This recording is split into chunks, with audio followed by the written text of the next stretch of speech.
أفلا يتدبرون القرآن. أعوذ بالله من الشيطان الرجيم. بسم الله الرحمن الرحيم. لتبلغن في أموالكم وأنفسكم ولتسمعن من الذين أوتوا الكتاب من قبلكم ومن الذين أشركوا أذى كثيرا وإن تصبروا وتتقوا فإن ذلك من عزم الأمور. لتبلغن، لام تاکید کے لیے ہوتا ہے. لام لتبلغن کا پہلا جو لام ہے یہ ہے تاکید کے لیے، ضرور، یقیناً، انڈیڈ.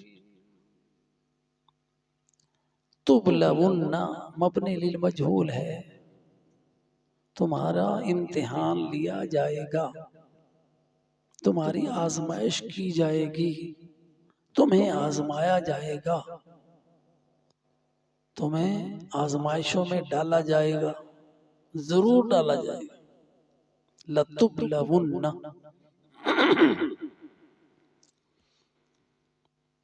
اور مخاطب، سب سے پہلے مخاطب نبی صلی اللہ علیہ وسلم ہے قرآن کے، اور اس کے بعد آپ کی امت ہے ساری کی ساری. تو یہ پوری امت کو یہ خطاب ہے کہ تمہارا ضرور امتحان ہوگا.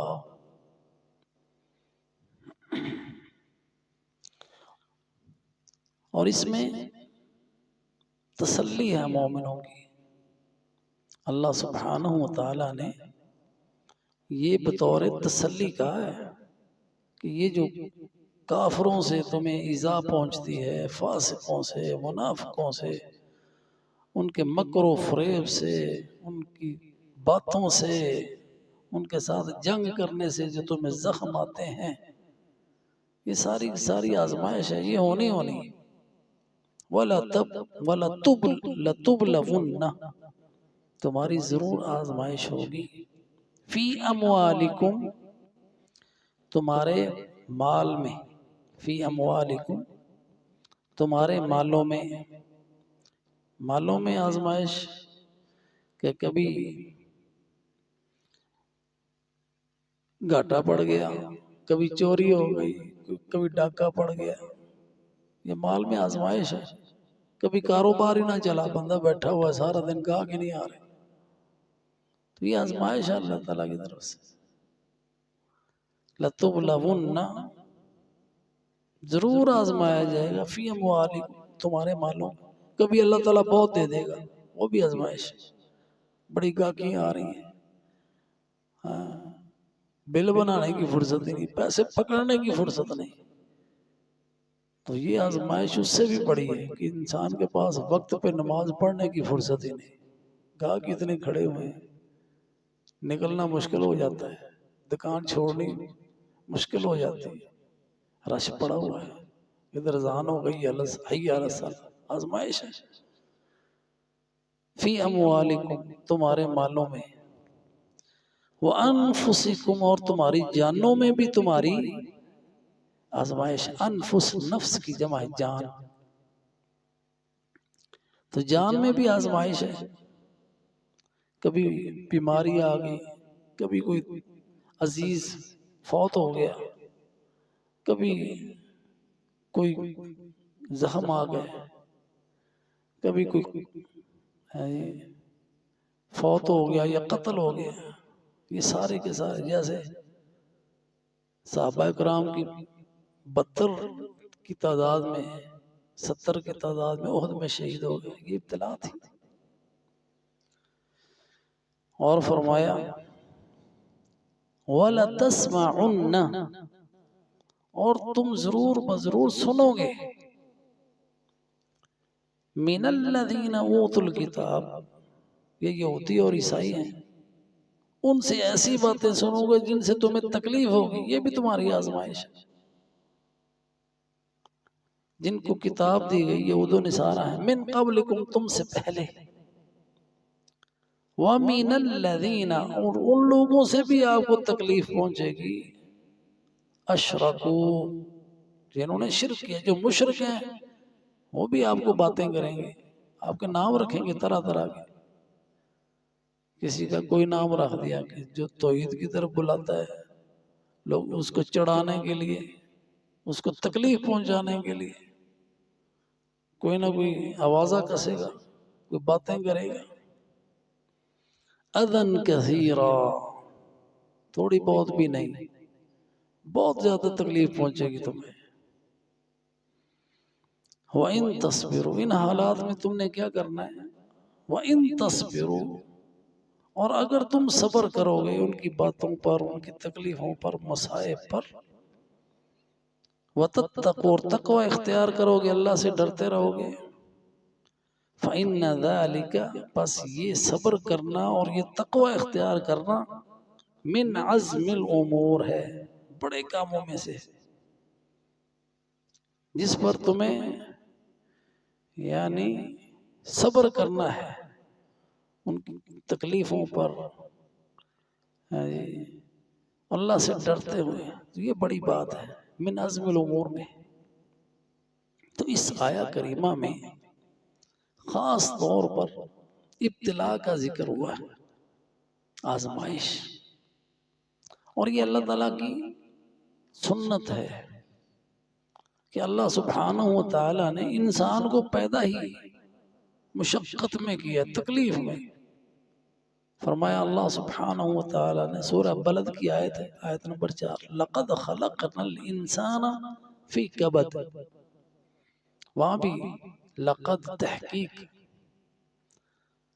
ہم نے انسان کو پیدا کیا مشقت میں، کبد کا معنی تکلیف، روتے ہوئے آتا ہے انسان اس دنیا میں، معصوم بچہ ہے، لقد خلقنا وہیں سے تکلیفیں شروع ہو جاتی ہیں، دنیا میں آیا ہے روتا ہوا آیا ہے، خلقنا الانسان فی، ساری زندگی اس کی مشکلات میں ہی ہے، اللہ نے پیدا ہی مشقت میں کیا ہے، اس دنیا میں مشقت ہی مشقت ہے،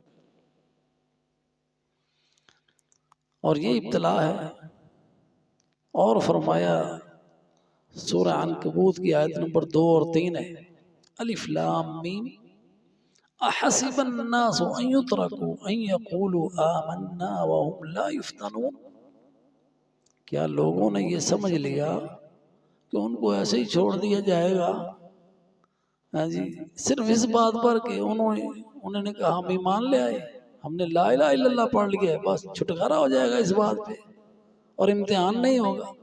لا الہ الا اللہ کہیں گے، ایمان لائیں گے اللہ پر، محمد الرسول اللہ کہیں گے، ایمان لائیں گے محمد صلی اللہ علیہ وسلم کی رسالت پر، آپ کی ختم نبوت پر، پھر ساتھ امتحانات کا سلسلہ شروع ہو جائے گا، کیونکہ جو اعزاز ملنے ہیں نا ہمیں وہ امتحانوں سے پاس ہونے پر ملنے ہیں۔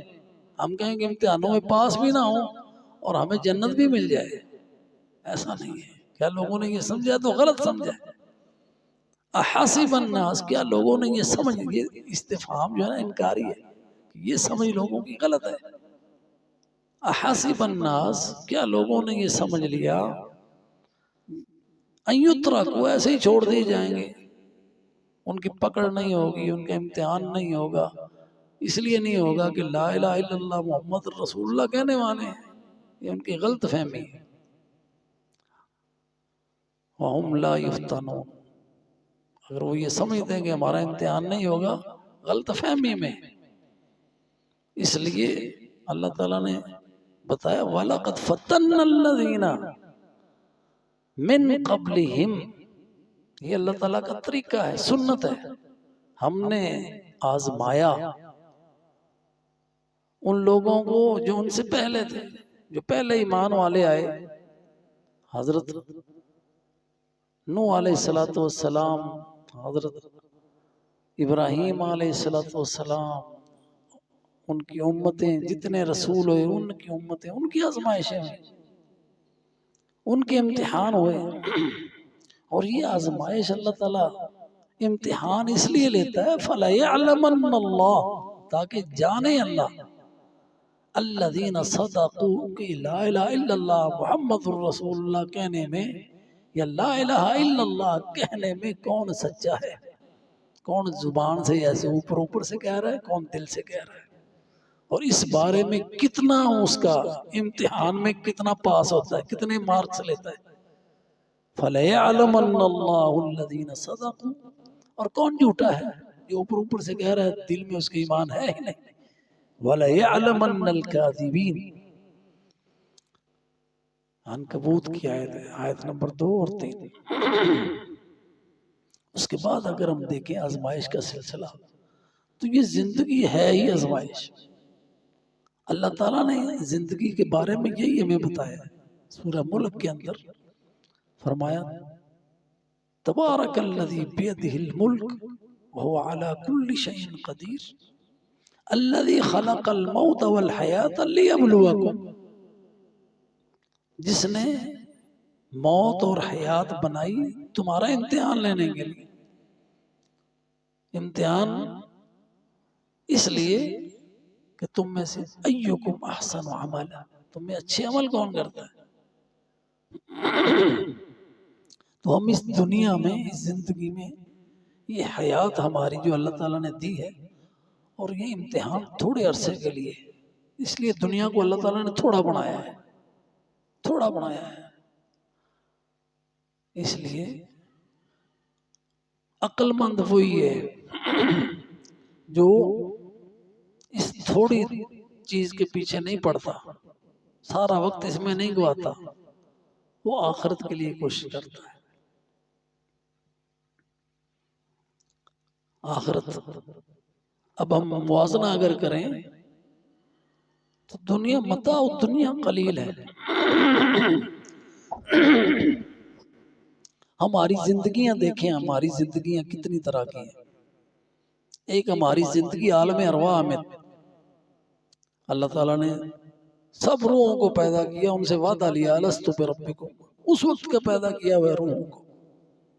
روحیں ہماری اس وقت کی پیدا ہے.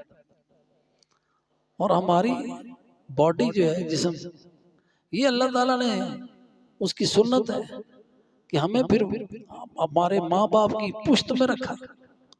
پھر اللہ سبحانہ و تعالیٰ نے ایک زندگی ہمیں، ایک وہ زندگی تھی نا، پھر ایک وہ زندگی تھی جو ماں کی پیٹ میں ہے،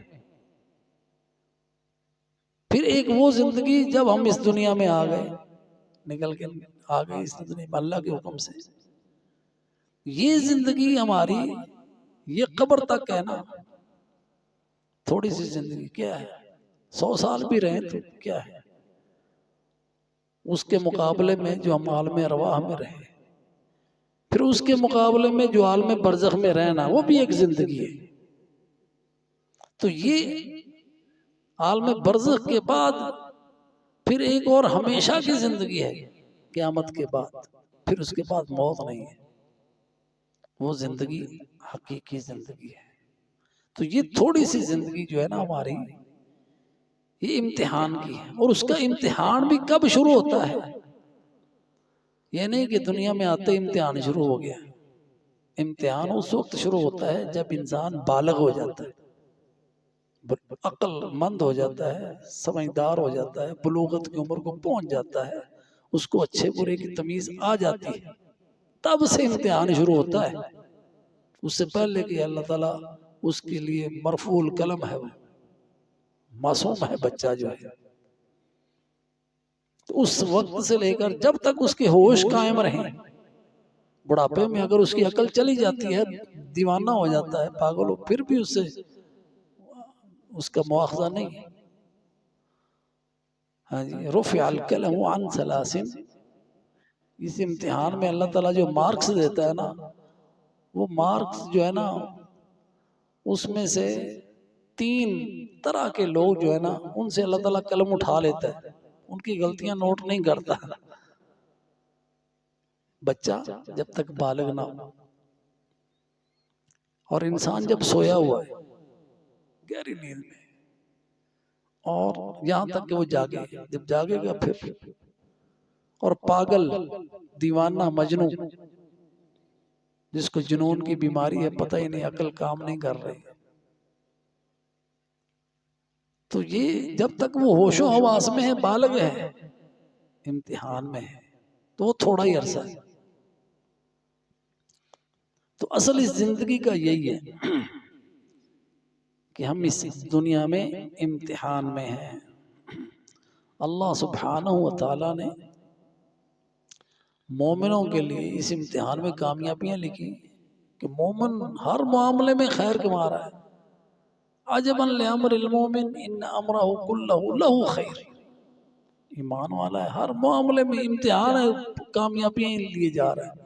اللہ تعالیٰ مال دے کے آزماتا ہے، اللہ کا شکر ادا کرتا ہے، اللہ تیرا شکر ہے تو نے دیا ہے، اس کے لیے خیر ہے۔ اللہ تعالیٰ اس سے مال لے لیتا ہے، گھاٹا پڑ گیا، چور لے گئے، کچھ اور، آگ لگ گئی، فیکٹری جل کے راکھ ہو گئی، الحمدللہ ہر حال میں اللہ کا شکر۔ فرمایا رسول اللہ صلی اللہ علیہ وسلم نے، ان اصابتہ السراء فشکر فکان خیرا لہ وان اصابتہ الضراء فصبر فکان خیرا لہ وما کان ذلک الا للمؤمن۔ اس امتحان میں مومن ہر حال میں کامیاب ہے، اور یہ صحیح بخاری کی، یہ صحیح مسلم کی حدیث ہے، صہیب ابن سنان اس کے راوی،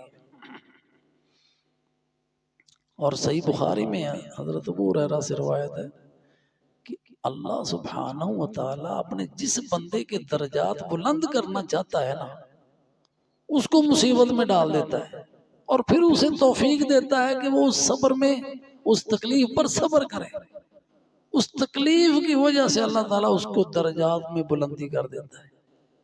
حدیث کے الفاظ ہیں، فرمایا نبی صلی اللہ علیہ وسلم نے، من یرد اللہ بہ خیرا یصبہ منہ، اور ایک اور حدیث میں ہے جس کے راوی ہیں حضرت انس رضی اللہ تعالی عنہ، ان عظم الجزاء من عظم البلاء وإن الله إذا أحب قوما ابتلاهم فمن رضي فله الرضا ومن سخط فله السخط۔ ابن ماجہ کی حدیث ہے، ترمذی شریف میں بھی آئی ہے یہ حدیث، کہ انسان کو اجر عظیم اس کی امتحان کے مطابق ملتا ہے۔ اگر امتحان بڑا ہے، امتحان جتنا بڑا ہے اتنے مارکس زیادہ ملتے ہیں، اتنے درجے زیادہ بلند ہوتے ہیں جی۔ اور اللہ سبحانہ و تعالی جن لوگوں سے محبت کرتا ہے نا، ان کو وہ آزمائشوں میں ڈالتا ہے۔ اس لیے ہم دیکھتے ہیں کہ انبیاء علیہم السلام کی آزمائشیں سب سے بڑی ہوتی ہیں، کیونکہ وہ اللہ کے محبوب بندے، اللہ کے محبوب بندہ جو ہے نا، اس کی آزمائشیں زیادہ ہوتی ہیں، ان کو اللہ تعالیٰ زیادہ امتحانوں میں ڈالتا ہے، کہ جتنا بھی اونچا درجہ کرنا ہے اتنے زیادہ امتحان دینے پڑیں گے، اتنے مشکل امتحان دینے پڑیں گے۔ نبی صلی اللہ علیہ وسلم کے سب سے مشکل امتحان ہوئے، ساری زندگی اللہ تعالیٰ نے امتحانوں میں گزاری اور کامیابیوں سے نوازا، اور اس لیے آپ کا درجہ سب سے بلند ہے، اور اللہ کے محبوب ہیں آپ۔ انسان یہ سمجھے کہ میں ساری زندگی آسائشوں میں رہوں تو میں محبوب ہوں، غلط فہمی میں۔ اللہ اپنے محبوب بندوں کو آزماتا ہے، اپنے پیاروں کو آزماتا ہے، اور ان کے دنیا میں دشمن بناتا ہے، ان کے رفع درجے، جو ان کو تکلیفیں پہنچاتے ہیں، جو ان کو تکلیفیں پہنچاتے ہیں۔ نبی صلی اللہ علیہ وسلم جب مکے میں تھے تو ابو جہل دشمن تھا نا، اللہ تعالیٰ نے ہر نبی کا دشمن بنایا ہے، شیطانوں میں سے، شیاطین الانس میں سے۔ مکے میں تھے تو ابو جہل تکلیفیں پہنچاتا تھا، مدینے میں آئے تو عبداللہ ابن ابی منافق، وہ تکلیفیں پہنچاتا تھا باتوں سے۔ نبی صلی اللہ علیہ وسلم ہجرت کر کے مدینے آئے، ابو جہل کے تو قصے آپ نے سنے ہوئے ہیں۔ تو سعد ابن عبیدہ جو خزرج کے تھے سردار انصار کے، بیمار ہو گئے تو نبی صلی اللہ علیہ وسلم ان کے گھر بیمار پرسی کے لیے جا رہے تھے، اس کے پتہ کرنے کے لیے۔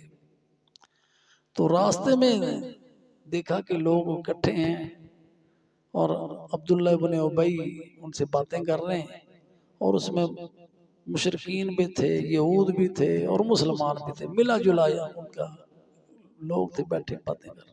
آپ ان کے پاس سے گزرے تو کہا السلام علیکم، سب کو سلام کیا۔ اس وقت عبداللہ ابن ابی ابھی تک مسلمان نہیں ہوا تھا، اور یہ غزوہ بدر سے پہلے کی بات۔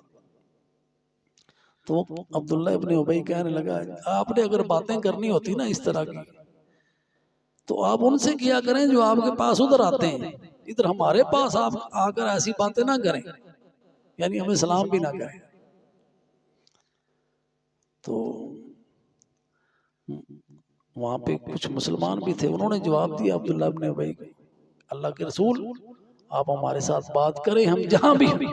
اس کے جواب میں کہا آپ صلی اللہ علیہ وسلم وہاں سے چل دیے، جا کے سعد کے پاس کے ان کے سردار تھے خزرج کے، اور یہ عبداللہ ابن ابی بھی قبیلہ خزرج ہی سے تھا۔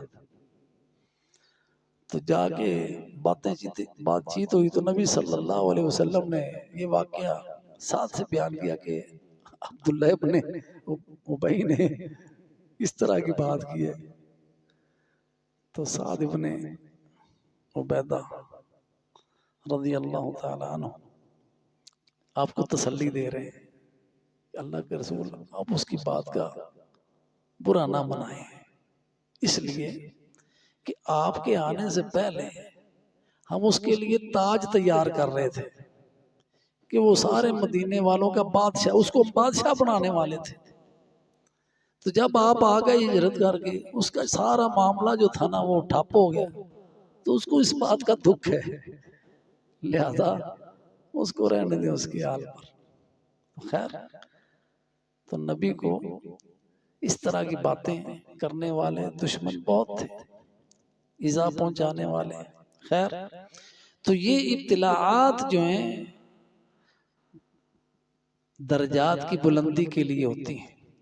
نبی صلی اللہ علیہ وسلم نے فرمایا، صحیح بخاری کی حدیث ہے، حضرت ابو ہریرہ راوی، کہ مومن کو جو بھی تکلیف پہنچتی ہے، ما یصیب المسلم من نصب ولا وصب ولا ہم ولا حزن ولا اذن ولا غم حتى الشوك يشاكها الا كفر الله بها من خطاياه۔ مومن کو جو بھی تکلیف آئے، غم آئے، مصیبتیں آئیں، بیماریاں آئیں، یا کانٹا بھی چبھے، تو اللہ سبحانہ وتعالی ان تکالیف کی وجہ سے، وہ نفسانی ہوں، جسمانی ہوں، غم ہوں یا جسمانی تکلیفیں ہوں، اللہ تعالیٰ ان کی وجہ سے ان کے گناہ معاف کر دیتا ہے۔ تو یہ مومن کے لیے خیر ہی خیر ہے۔ تو یہ نہ سمجھیں کہ مومن کی ابتلا نہیں ہوگی۔ اللہ سبحانہ وتعالی نے فرمایا لَتُبْلَوُنَّ، آج کا ہمارا سبق، لَتُبْلَوُنَّ، تمہاری ضرور آزمائش ہوگی، فی اموالکم، تمہارے مالوں میں، وانفسکم، تمہاری جانوں میں، وَلَتَسْمَعُنَّ مِنَ الَّذِينَ أُوتُوا الْكِتَابَ، اور تم سنو گے ان لوگوں سے بہت سی باتیں جو جن کو کتاب دی گئی تم سے پہلے، اور ان لوگوں سے بھی تکلیف دہ باتیں اور تکالیف آپ کو پہنچیں گی، من الذین اشرکوا، جنہوں نے شرک کیا، اور تکلیفیں بہت زیادہ ہوں گی، اذن کثیرہ۔ اگر تم صبر کرو گے اور تقوی اختیار کرو گے تو اللہ سبحانہ وتعالی کی طرف سے تمہیں اس کا اجر ملے گا، اور یہ بہت عزم کی باتیں ہیں۔ تو اولو العزم پیغمبر اسی لیے ہوئے کہ انہوں نے ان ساری تکلیفوں کو برداشت کیا۔ تو اللہ سبحانہ وتعالی سے ہم ہر وقت یہ دعا کرتے ہیں، اللہ سے یہ دعا کرتے ہیں، اور اللہ نے یہ دعا سکھائی ہوئی ہے سورہ بقرہ کی آخری آیت ہے. ربنا ربنا ولا تحملنا ما لا طاقت لنا به. اللہ ایسی آزمائش نہ ڈالنا جو ہم برداشت نہ کر سکیں. اللہ ایسا بوجھ نہ ہم پر ڈالنا جو ہم اٹھا نہ سکیں. ولا تحملنا ما لا طاقت لنا به واعف عنا، ہم کو معاف کر دے. واغفر لنا، ہمیں بخش دے، اور تو ہی بخشنے والا ہے. آمین. وآخر دعوانا ان الحمد للہ رب العالمین.